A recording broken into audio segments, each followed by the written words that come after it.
suicídio ainda nos traz muitas dúvidas e é esse o tema da nossa entrevista de hoje com o Dr. Marcelo Colli. Não deixe de assistir.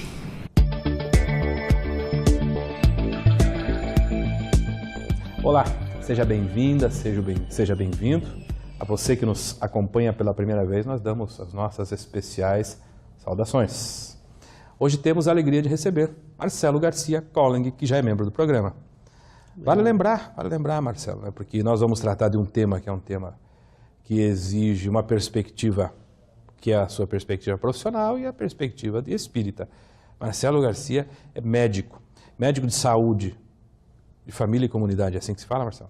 Pode ser. O pessoal se engana com nós. É médico de família e comunidade. Médico de família e comunidade. E tem mestrado em epidemiologia pela Universidade Federal do Rio Grande do Sul. Então tem autoridade, Marcelo, profissional e tem autoridade, né, religiosa para abordar um tema que é um tema delicado. Aprendemos algumas coisas aí, vamos tentar compartilhar com quem está em Compartilha casa hoje um pouquinho. Tenho curiosidade de saber essas coisas que você conhece. Marcelo, o tema suicídio, tema delicado, um tema atual. Qual é o tamanho, para a gente compreender assim, a dimensão do problema do suicídio? O problema é sério, sabe? Alguns números nos dão uma perspectiva. Acho que a noção de perspectiva é mais importante do que essa história. Acontece a cada 3 minutos, 15 minutos, a gente se perde um pouco nessa conta. Por exemplo, o suicídio mata hoje mais no mundo do que a guerra. Então, quando a gente fica preocupado com a situação das mortes nas guerras, dos conflitos, os conflitos que tem no Oriente Médio e a miséria levando as pessoas às guerras, hoje morre mais gente por suicídio do que na guerra. Morre mais gente por suicídio no mundo do que por homicídio. No Brasil morre mais gente por homicídio que por suicídio, mas é porque a nossa taxa de homicídio é muito maior do que a do restante do mundo. Mas no mundo como um todo morre mais gente pelo suicídio do que por homicídio. Então é uma conta que quando a gente para pensar, que a gente pensa nos assassinatos e na violência urbana, a gente pensa, preciso fazer alguma coisa. Imagine o suicídio. Isso considerando que deve ter uma subnotificação, porque existem países em que a família de uma pessoa que comete suicídio sofre severas punições, assim, perde as posses, perde direito a pensões, seguros e coisas do gênero. Então as pessoas fazem de tudo para ocultar esse tipo de causa de morte em muitos lugares. Então talvez o problema seja maior ainda. O Brasil tem uma taxa de suicídio que é inferior à média mundial, mas é muito importante olhar a tendência. E nós temos tido um aumento no número de mortes por suicídio no Brasil também. Então, aqui o problema não está tão agudo como em outros lugares, mas não há nada que diga que não vai estar tanto quanto daqui a um pouco, ali na frente, com o nosso crescimento de tendência. No mundo inteiro ele vai crescendo. Eu sempre, quando estou tentando analisar um problema, eu olhar um problema muito grande, mas está diminuindo, estamos com uma tendência para a solução, achamos o caminho? Então, por exemplo, com a fome, parece que nós, enquanto humanidade, enquanto sociedade, estamos achando um caminho. Ainda tem gente que passa fome, o que é uma vergonha, mas é menos do que tinha um tempo atrás. O suicídio não, nós estamos perdendo esse esforço aí que nós temos feito e tem sido feito bastante esforço para tentar mudar essa tendência. Só mais uma estatística para depois a gente poder pensar um pouco sobre soluções. Nos Estados Unidos, eles fizeram uma grande pesquisa, entrevistaram 200 mil jovens. E foram lá, todo aquele rigor de pesquisa, anonimato, isso, aquilo, e um entrevistador bem treinado para tentar tirar a informação o mais fidedigna possível. E eles trouxeram para nós dados alarmantes, como, por exemplo, 1 de cada 40 adolescentes americanos, aqueles que estão no high school, tentou suicídio no último ano. No último ano. E tentou. No último ano fez tentativa. Não, nem pensou. Tentou. 1 de cada 7 pensou seriamente em cometer o suicídio, 1 de cada 40 tentou o suicídio no último ano. Então, a gente vê aí o suicídio entre os jovens, a gente vê também a presença do suicídio entre os adultos que estão enfrentando as dificuldades para conseguir sustentar suas famílias e tudo mais, e acabam se desesperando, indo para o suicídio, e a gente vê entre os idosos, que às vezes estão doentes, com dor, sem perspectiva. Então o suicídio hoje em dia é uma coisa que tem pelo menos esses 3 focos de faixa etária que merecem ser avaliados, cada um com as suas particularidades, para a gente tentar entender um pouquinho mais esse problema. Marcelo, naturalmente você já pensou e já estudou, já pesquisou a respeito das causas. Eu imagino que essa coisa seja ampla, complexa. Não há uma causa específica. Mas é possível a gente conseguir catalogar assim as causas principais? Como é que esse problema é compreendido? Existem tendências, né? Então a gente tem que entender realmente que cada caso é absolutamente único e particular. Então cada pessoa que fez uma tentativa de suicídio, porque infelizmente quando a primeira tentativa foi de sucesso, às vezes não há tempo para mobilização, aí tem que tentar perceber os indícios, depois a gente fala disso um pouco mais.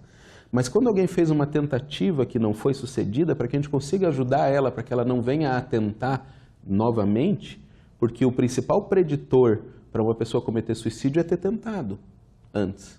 Embora a minoria vai fazer, mas o que mais diferencia a pessoa da população em geral é ela já ter feito uma tentativa. Então, para a gente tentar ajudar, a gente tem que tentar entender o problema dela, né? Os idosos realmente sofrem com essa questão de estar enxergando tudo aquilo que eles não fizeram ao longo da vida e às vezes com pouca perspectiva de como é que eles podem tentar recuperar alguma coisa disso. Enfrentando as limitações naturais como dor, perda de sentidos e às vezes um prognóstico assim, né, uma perspectiva bem fechada de viver pouco, acabam se encaminhando. Os adultos, em especial, a gente vê um índice maior de suicídio entre adultos jovens, aqueles que estão começando as suas famílias, tentando fazer esse trabalho, ainda não tem nenhuma doença crônica nem nada assim, especialmente nas populações mais pobres. E possivelmente então está relacionado muito a não conseguir prover a minha família. Pensa a tristeza que é, né? A pessoa... Isso no homem? O luto que gera. Tanto no homem como porque nós temos muitas famílias que são chefiadas pelas mulheres, né? E as mulheres são as maiores provedoras da casa e também às vezes perdem o seu emprego e não vêm a essa condição, também podem enviesar pelo suicídio nesse caminho. Então, Joana de Ângeles, espírito, pela mediunidade do Divaldo Franco, até se dispôs, deixa eu explicar um pouco o suicídio que acontece com as pessoas de 30 e poucos anos. Então, às vezes, elas constroem uma expectativa irrealista na adolescência de como é que vai ser a vida, de que vai ser ótimo, eu vou casar, eu vou ser infinitamente feliz, meus filhos vão me obedecer o tempo todo, tudo vai dar certo, eu vou me desenvolver profissionalmente porque eu estudei, porque eu batalho, porque eu tento. E às vezes compram essa ideia de que as coisas acontecem na nossa vida de uma maneira relativamente fácil, objetiva e A leva a B sempre, e daí não dá certo, elas podem enveredar por esse desespero. E o adolescente que tem sido a vítima atual, né? É o grupo que mais cresce e que mais gera preocupação dos estudiosos. Vamos falar deles? Vamos daqui a pouco? Depois do intervalo. Ok? Fazemos um breve intervalo, permaneça conosco para compreender o que tem levado os adolescentes ao suicídio. A Vida em Foco vai para uma breve pausa e logo retornaremos. Até já!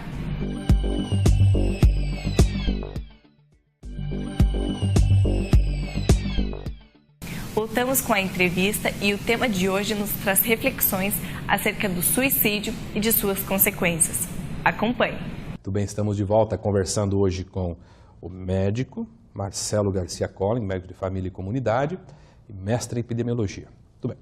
Marcelo trouxe aqui, né, uma perspectiva da sua área de trabalho, falando, né, das tendências, do tamanho, da dimensão do problema do suicídio e deixamos aqui, antes do intervalo, uma questão. Os adolescentes, esse segmento, por assim dizer, o que é que mobiliza a ideia e a tentativa de suicídio, Marcelo, entre os adolescentes? Você disse que o problema entre eles é o que cresce mais. É o que cresce. A tendência ali é mais grave. É o que está apresentando essa estatística. Por isso é muito curioso olhar que nos últimos 10 anos, assim aproximadamente, quase todas as pesquisas novas acadêmicas são voltadas para essa população, que é onde se sente que a coisa está mais fora de controle, né? Mais difícil de acertar. O que seria essa faixa etária? 13, 18? A 19, 19. A gente considera adolescente ali 12 anos completos até 19 anos completos. Essa é a definição da Organização Mundial de Saúde, né? Não que não possa acontecer 20, é muito para 19, tem que pôr um corte em algum lugar, né? Então é nessa faixa, mais ou menos. Então, essa ninguém consegue entender perfeitamente, porque parece não ter um fator que seja muito mais forte do que os demais. Então, aí tem um misto mesmo. E também não é uma única coisa que leva um adolescente por esse caminho, né? Geralmente um acúmulo de algumas coisas. O uso de substâncias psicoativas nessa idade tem levado, sim, a um maior número de pessoas enveredando pelo suicídio. O que é uma substância psicoativa? Então, que são ignorantes. Tudo aquilo que pode mexer com o funcionamento da minha mente. Então, eu posso usar tanto estimulantes perturbadores e depressores do sistema nervoso central. Então, por exemplo, álcool com determinados medicamentos, uso de drogas como o LSD, o êxtase. O álcool assim. isoladamente. O álcool isoladamente. O alcoolismo é um fator de risco importante para o suicídio. Assim, o índice de suicídio entre pessoas alcoolistas está maior do que com outros problemas de saúde mental que comumente talvez gerasse até mais preocupação, como por exemplo a depressão sem sintomas psicóticos. Quem é um alcoolista, Marcelo? Como é que você enquadra um indivíduo como alcoolista? Aí tem muitas definições, né? Tem gente que olha mais pela quantidade que bebe e tal, mas o mais comum é a gente olhar por dois fatores. A capacidade da pessoa ficar normal sem a bebida, né? Então você consegue ficar bem sem a bebida ou você começa a ter tremor, ansiedade, raiva, mexe ou com o teu emocional, com o teu físico, isso é um sinal. E o outro é o comportamento de beber. Então o bebê vai substituindo cada vez mais coisas na vida da pessoa, cada vez mais interesses. Então, normalmente o alcoolismo mostra isso, diminui o repertório social, é o nome que eles dão assim. Então eu já não quero mais sair para assistir um filme, eu quero assistir sempre onde tem bebida. Daqui a pouco eu nem quero mais sair para bebida, eu quero ficar em casa mesmo tomando bebida. Daí eu bebo com os amigos, daqui a pouco os amigos me atrapalham, também quero beber sozinho. Então tem um comportamento que você vai vivendo cada vez mais só para o álcool. Essa acho que são as duas características mais importantes para definir que uma pessoa está se tornando dependente daquilo. E é um problema importante. E cresce também entre os jovens. Então o uso de substâncias tem várias coisas. Porque eles podem cometer coisas que depois ficam muito envergonhados daquilo. E nessa ideia de fugir da vergonha, cobrir a vergonha, pode acontecer esse tipo de coisa. Comportamentos manipulativos diversos podem acontecer entre os jovens, né, para tentar provar um ponto, provar uma ideia ou se sustentar, eles podem escolher esse caminho. Mas uma coisa que tem chamado a atenção é a falta de perspectiva mesmo, falta de um desafio importante para a sua vida. Então, os pais, com toda a boa vontade do mundo, têm tentado proteger o jovem de todas as dificuldades que ele pode enfrentar, tentado suprir ele de todas as maneiras, e de repente aquilo vai se tornando uma coisa, em primeiro lugar, monótona, e em segundo lugar, ilusória. E daí depois, quando ele tem esse choque de realidade, que as coisas não são bem assim, isso pode ser muito difícil. Isso Joana de Ângeles também trabalha. No livro Amor, Imbatível Amor, ela está explicando para nós a respeito do prazer. Suicídio, ao meu ver, tem muito a ver com a nossa noção do que é ter prazer na vida. Quando a gente depende de alguns tipos de prazer, o suicídio pode parecer uma solução melhor do que quando a gente não tem essa determinada noção de prazer na nossa vida. Então, Joana separa assim, Joana de Ângeles, né? Existe o prazer que decorre do divertimento, que é um prazer que é fruído facilmente, eu consigo consumir, comprar, mas que frequentemente passa rápido também. Eu sinto aquilo, é intenso, mas ele passa muito rapidamente. E às vezes custa caro, né? Tem que às vezes, achar um outro. Sustentar uma hora não tem limite, né? E do outro lado nós temos a satisfação. Satisfação que depende da conquista mesmo, aquilo que eu fiz e que eu fiz por merecer. Então veja que interessante a abordagem que os Espíritos fazem no Evangelho. Eles dizem para nós que o suicídio, para nós, é uma demonstração da vitória do materialismo sobre a espiritualidade. No Evangelho segundo o Espiritismo. No Evangelho segundo o Espiritismo. E eu parei para pensar, nossa, mas o que os Espíritos estão querendo dizer com isso? Né? De que modo podia ser isso? A pessoa que entende que o suicídio é uma solução, ela está entendendo que ela é os sentidos que ela tem, né? Ela é o que ela vê, o que ela ouve, o que ela sente no seu paladar, nas suas mãos. Ela é o seu corpo. Ela é essa persona atual. Que se suicidando, ela está eliminando tudo isso, né? Então, só uma pessoa materialista, na sua essência, consegue enxergar o suicídio como uma solução para os seus problemas. Porque se a gente entende que nós não somos os corpos, somos espíritos, matar o corpo não precisa pensar muito para entender que não vai resolver os problemas de diversos modos. Por isso os espíritos dizem para nós que a principal consequência do suicídio, para aquele que se suicidou, e às vezes os espíritas são muito floreados em falar de consequências. Kardec, quando pôs lá a resposta dos espíritos, ele escolheu uma resposta que é muito ponderada, que diz assim, a principal consequência é a decepção. Eu achei que eu tinha solucionado o problema e não solucionei. A partir daí, o quanto isso vai gerar de sofrimento depende das circunstâncias de cada caso. Marcelo, e ele consegue resolver depois de morto isso? Então, essa decepção, né, ele vai tentar reconstruir um dia esse caminho. É importante saber disso também, porque às vezes dá a impressão que o suicida não tem nenhuma escolha nunca mais, né? E a gente repete os padrões das antigas religiões, né? Exatamente. Suicidou, querendo condenar o inferno eterno, né, as pessoas. E não é assim. Ele vai ter que reconstruir. Mas ele reconstrói fora do corpo ou tem que voltar? As duas coisas, né?